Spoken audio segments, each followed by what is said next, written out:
Congressman Ryan has teamed up with yoga instructor and veteran Dan Nevins on the campaign trail. Dan lost his legs during combat in Iraq in 2004 after an IED detonated. Finding himself depressed and disconnected, he soon discovered that meditation, mindfulness, and yoga would save his life. Together, Tim and Dan are making yoga a campaign priority and are looking to bring a little Zen to the White House.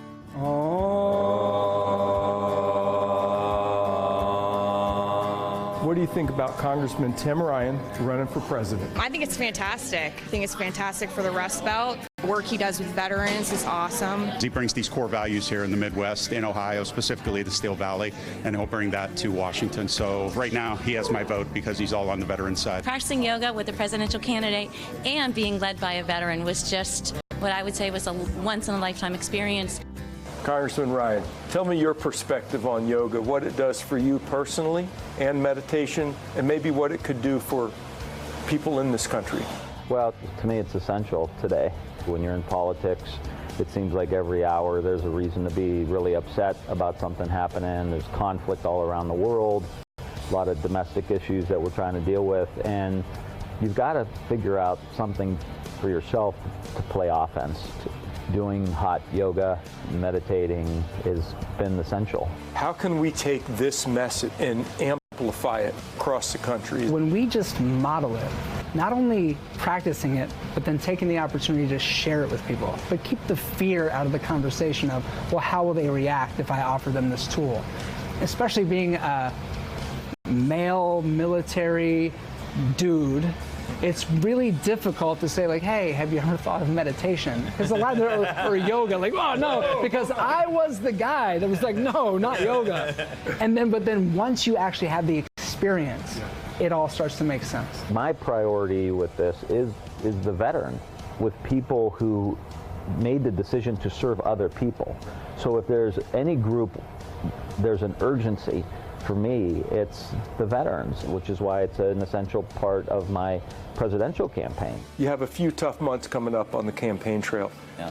How do you stay healthy both physically and mentally?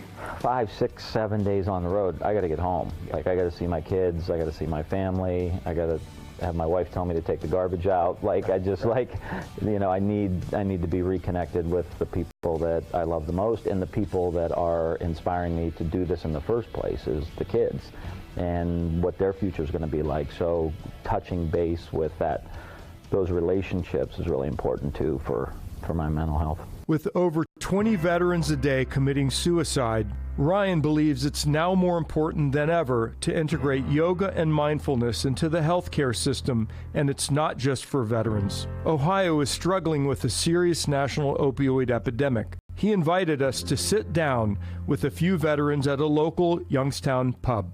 Your perspective on how yoga, meditation, and mindfulness can get a little control over this substance use crisis we have, the opioid crisis. How can we take advantage of the improved funding and the science behind medication-assisted treatment? Yeah, I mean, we're sitting in the epicenter of the opiate crisis right here. To me, it's all about getting people to understand it, to know about it. I mean, here I am, an old quarterback from Youngstown, outside of Youngstown, Ohio, who's in Congress, blue-collar town, blue-collar kid, blue-collar family, and I'm sitting here talking to you about yoga. Yeah. Why? Why am I doing this? Because it works. Because it helped me, it helped Dan, it helps people who have addiction issues, it helps people and so many kids that are doing it in schools. It helps them. Like, I don't care what it is.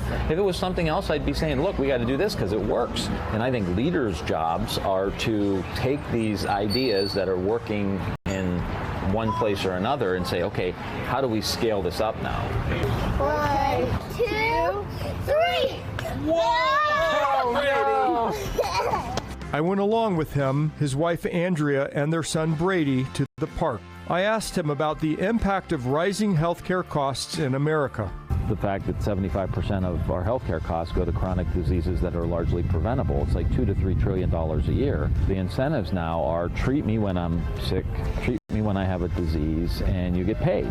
And keep treating me, and you keep getting paid. And then the prescription drugs come in, and the pharmaceutical companies keep getting paid. And it's like, that's a disease care system. So what's the congressman's new approach to dealing with diabetes? Start incentivizing, paying doctors for getting you healthy, paying you for being more healthy. Nutrition, diet, support.